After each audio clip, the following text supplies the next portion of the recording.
Hi crafty friends, Amanda here, and I'm back, yay, and I have a quick layout. This came together so quickly with this Dreammaker paper.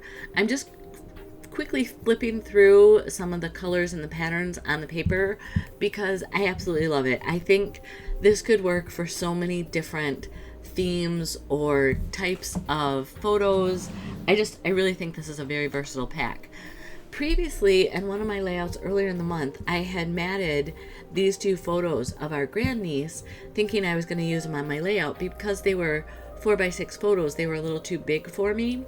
So I had the paper still here and I had these matted photos. So I was like, all right, I'm going to find something. And I found an inspiration piece on Pinterest, and I am so sorry I cannot tell you who inspired it. When I went back to look at Pinterest, I don't know if you've done this where it says, we've updated your list with new whatever, and it wiped out my inspiration piece. I couldn't even find it. I spent so long looking for it, so I apologize.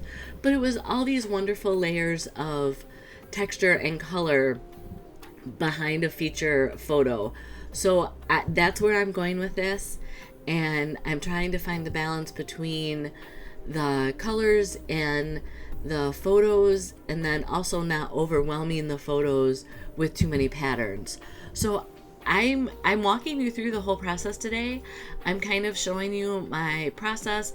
I knew that I wanted some yellow in there because there's little yellow, I don't know if they're flowers or if they're pineapples with green stems on her hat, but there's just a little touch of yellow in her hat along with the two tones of pink stripes. And again, like I said, I'm just kind of playing with it. I have the Pinterest board open on my computer and I'm kind of looking up at that while I'm putting all this together. I decided to cut that striped, kind of distressed stripe piece to 4 inches because it was an 8-inch piece, so I'm like, I'll just cut that right in half. I think that ends up being 4 by 10 3/4, so that it's more than a half an inch down from the top and the bottom.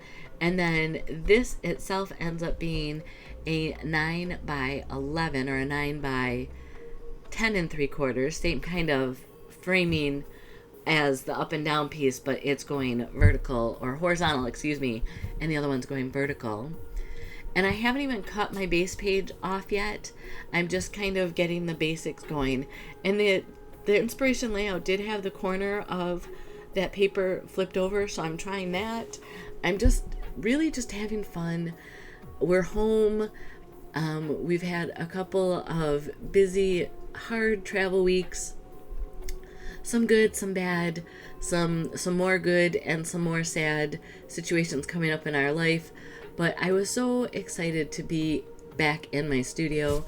I don't know if you can hear, but I did manage to pick up a respiratory crud in our travels, so I am fighting that as well.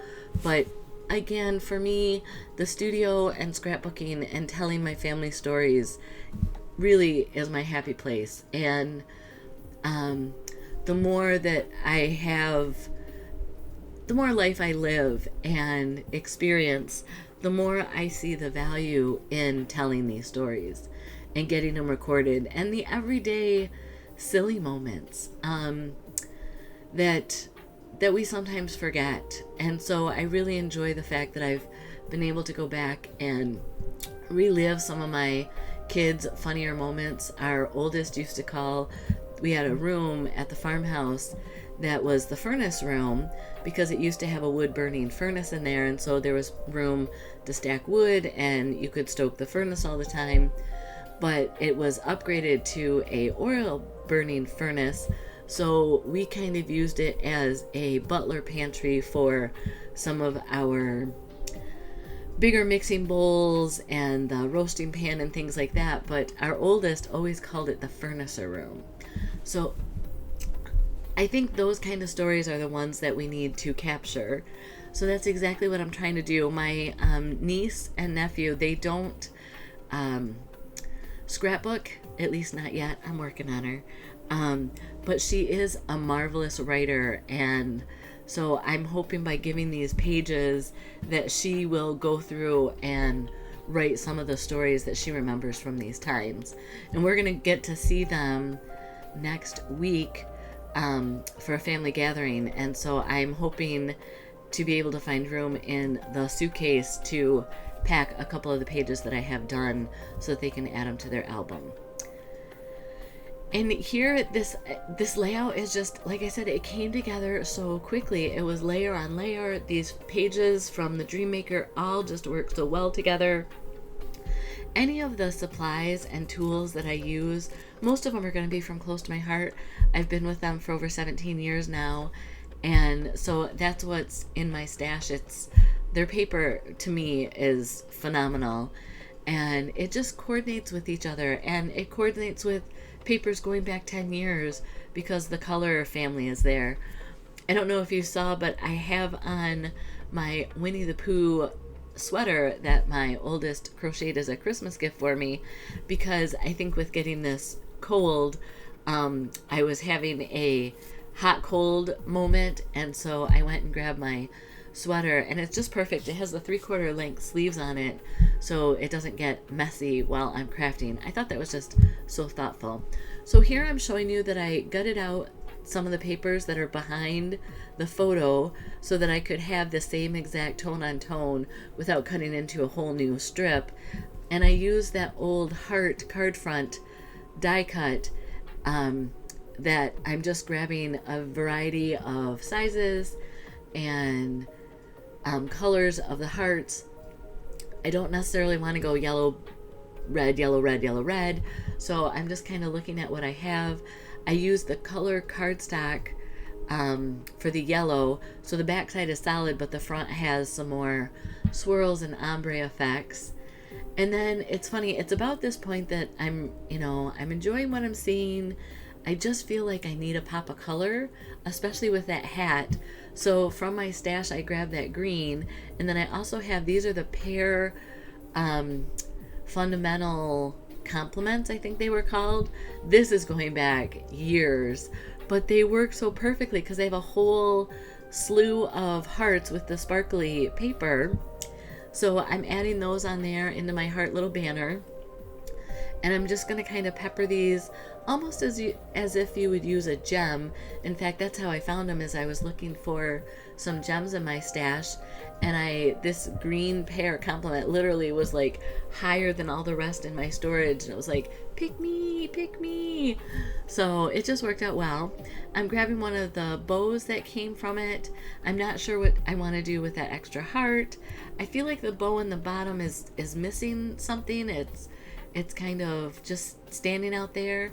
So sure enough, go look at the sticker sheet. There's another multicolor heart there that totally works with my colors of the red, pinks, and yellows. So I'm going to pop up that bow, add my heart on top of my zip strip there, and kind of make another little cluster of embellishments so that I'm kind of getting the balance of the green with the hearts and the title.